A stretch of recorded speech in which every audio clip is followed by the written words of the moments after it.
Hello students, जैसा कि आज है आपका 20 मार्च और यहाँ पर 20 मार्च का लास्ट यानी कि फोर्थ शिफ्ट का एग्ज़ाम आप सभी लोगों का समाप्त हो गया है।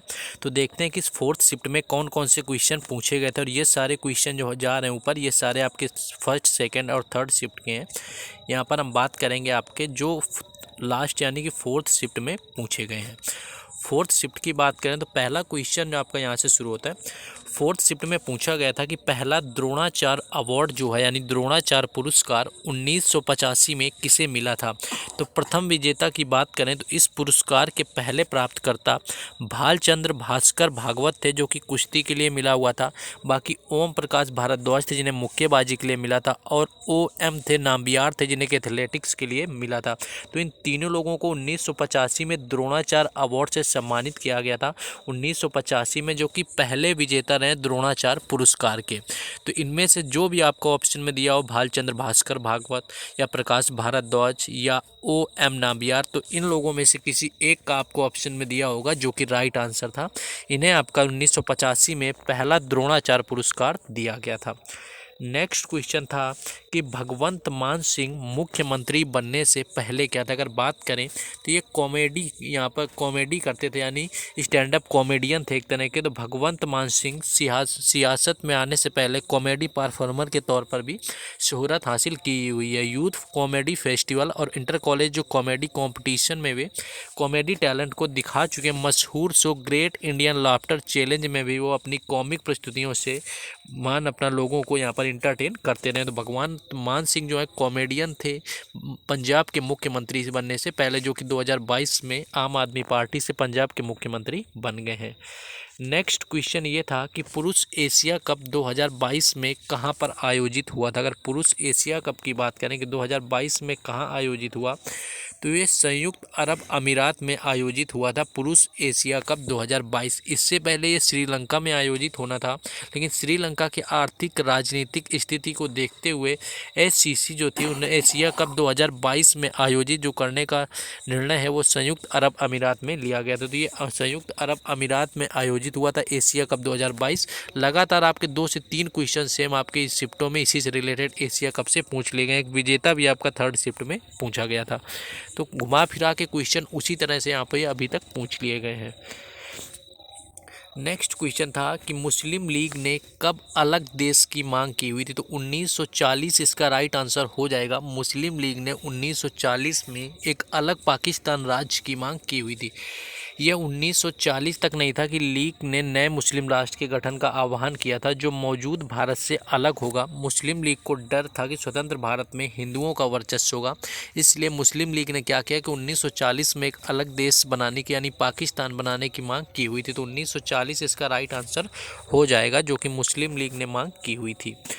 नेक्स्ट यहाँ पर था कि चंपारण जो कृषि कानून था, चंपारण से जो कृषि कानून आया हुआ था वो किस वर्ष आया हुआ था, जिसका चंपारण सत्याग्रह गांधी जी ने 1917 में किया हुआ था।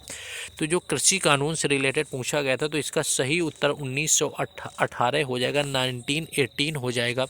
चंपारण कृषि कानून ब्रिटिश सरकार द्वारा 1918 में पारित किया गया था, जब महात्मा गांधी ने किसानों की भूमि पर जबरन खेती को समाप्त करने के लिए 1917 में अपना ऐतिहासिक चंपारण सत्याग्रह आंदोलन किया हुआ था। यह विधेयक 19 नवंबर 1917 को आया हुआ था। तो ये यहाँ पर 1918 राइट आंसर था जब चंपारण सत्याग्रह आया हुआ था।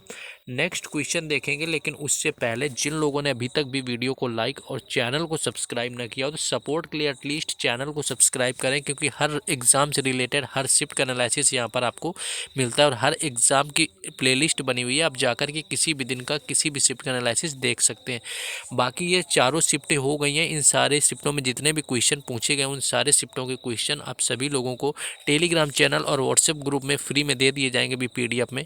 तो आपको टेलीग्राम चैनल और व्हाट्सएप ग्रुप दोनों का लिंक डिस्क्रिप्शन में दिया हुआ है, तो वहाँ से जुड़ जाएं, वहाँ पर दे दिया जाएगा।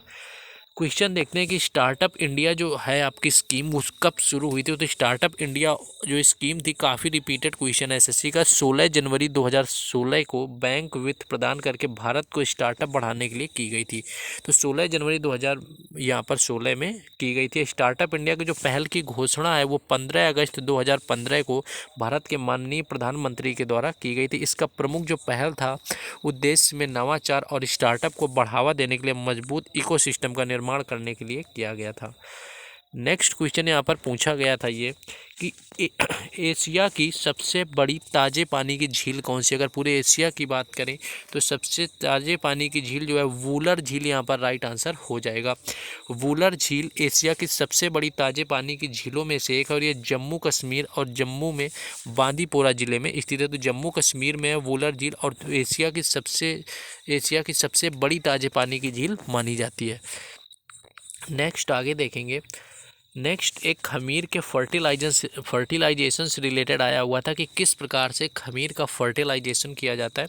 तो जो अधिकांश यीस्ट होता है मुकुलन नामक असमिति विभाजन की प्रक्रिया द्वारा अलैंगिक प्रजनन करते हैं और पहले यह जनक कोशिका पर छोटी सी उभार पैदा करता है। यह पूर्ण आकार तक वृद्धि करता है और कली का यहाँ पर निर्माण होता है। जनक कोशिका का नाभिक संतति नाभिक में विखंडित हो जाता है और इस संतता कोशिक में माइग्रेट कर जाता है और इस प्रकार से यीस्ट का फर्टिलाइजेशन यानी कि खमीर का जो होता है फर्टिलाइजेशन हो जाता है। नेक्स्ट क्वेश्चन है, रिपीटेड क्वेश्चन है आपका, थर्ड शिफ्ट में भी आया हुआ था कि सितंबर 2022 में भारत के सीडीएस यानी कि चीफ ऑफ डिफेंस किसे बनाया गया है। तो भारतीय सेना के retired lieutenant general Anil Chauhan को देश के दूसरे सीडीएस बने हुए हैं और जनरल विपिन रावत की हेलीकॉप्टर क्रैश में निधन से उन्हें 28 सितंबर 2022 को सीडीएस के रूप में नियुक्त किया गया है। तो यहाँ पर इससे जो पहले सीडीएस थे भारत के वो बिपिन रावत थे जिनकी हेलीकॉप्टर दुर्घटना में मृत्यु हो जाती है और दूसरे सीडीएस अनिल चौहान बनाए जाते हैं। नेक्स्ट क्वेश्चन यहाँ पर था आपका जो आया हुआ था आज कि भारत का वर्तमान में न्याय मंत्री और कानून मंत्री जो है भारत का वो कौन है। तो किरण रिजिजू यहाँ पर राइट आंसर हो जाएगा। यानी किरण रिजिजू वर्तमान में कानून और न्याय मंत्री हैं। भारत के पहले और जो कानून और न्याय मंत्री थे सबसे पहले वो भीमराव अंबेडकर थे, लेकिन वर्तमान में यहाँ पर किरण रिजिजू हैं और पहले आपको याद रखना है BR अंबेडकर हैं। तो ये करंट का क्वेश्चन यहाँ पर पूछ लिया गया था। नेक्स्ट एक बांसुरी से संबंधित था कि बांसुरी जो होता है वो किस प्रकार का वाद्य यंत्र होता है। तो बांसुरी काष्ठ वाद्य परिवार का एक संगीत उपकरण है। नरकट वाले काष्ठ वाद्य उपकरणों के विपरीत बांसुरी एक एरोफेन या विनो नरकट वाला वायु उपकरण होता है जो एक छिद्र के पार हवा के प्रवाह से ध्वनि उत्पन्न करता है।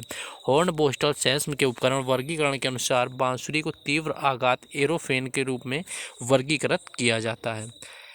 नेक्स्ट एक स्टेटमेंट से रिलेटेड आया हुआ था कि यश धूल हैं और जो बजरंग पूनिया है वो किस खेल से संबंधित है। ये यहाँ पर आपका स्टेटमेंट के रूप में दिया था। तो बजरंग जो पूनिया है उनका संबंध कुश्ती से, यानी पूनिया जो विश्व कुश्ती चैंपियनशिप में 4 पदक जीतने वाले एकमात्र भारतीय पहलवान बन गए हैं।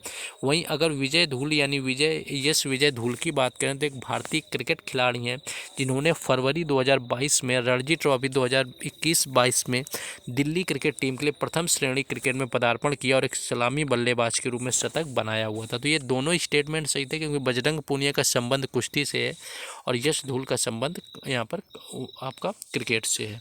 नेक्स्ट था कि उत्तरी पठार में कौन सी मिट्टी पाई जाती है। अगर उत्तरी पठार की बात करें तो जलोढ़ मिट्टी इसका राइट आंसर हो जाएगा जो कि मुख्य रूप से उत्तरी मैदान में यहाँ पर पाई जाती है। नेक्स्ट एक क्वेश्चन जो आया हुआ था वो रिलेटेड कुछ CPU और रैंडम एक्सेस मेमोरी से था कि रैंडम और जो CPU एक्सेस मेमोरी होती है वो किससे अटैच होते हैं, ऐसा कुछ क्वेश्चन था। तो एग्जैक्ट यहाँ पर नहीं मिल पाया आपको ऑप्शन जो है सारी चीज़ें। तो जो CPU से आपकी प्राथमिक मेमोरी लगी होती है, मेमोरी यूनिट जो सीधे CPU के साथ संचार करती है, प्राथमिक मेमोरी के रूप में जानी जाती है। तो ये क्वेश्चन जिनका एग्जाम था और भी क्वेश्चन यहाँ पर कॉमेंट कर सकते हैं एग्जैक्ट। नेक्स्ट देखेंगे। नेक्स्ट जो क्वेश्चन था कि डाल्टन का आंशिक दाब का नियम के आंशिक दाब के नियम की बात करें तो रसायन विज्ञान और भौतिकी में डाल्टन का नियम या डाल्टन का जो आंशिक दाब का नियम है परस्पर क्रिया न करने वाली गैसों के कुल दाब तथा उन गैसों के आंशिक दाब के संबंध में होता है।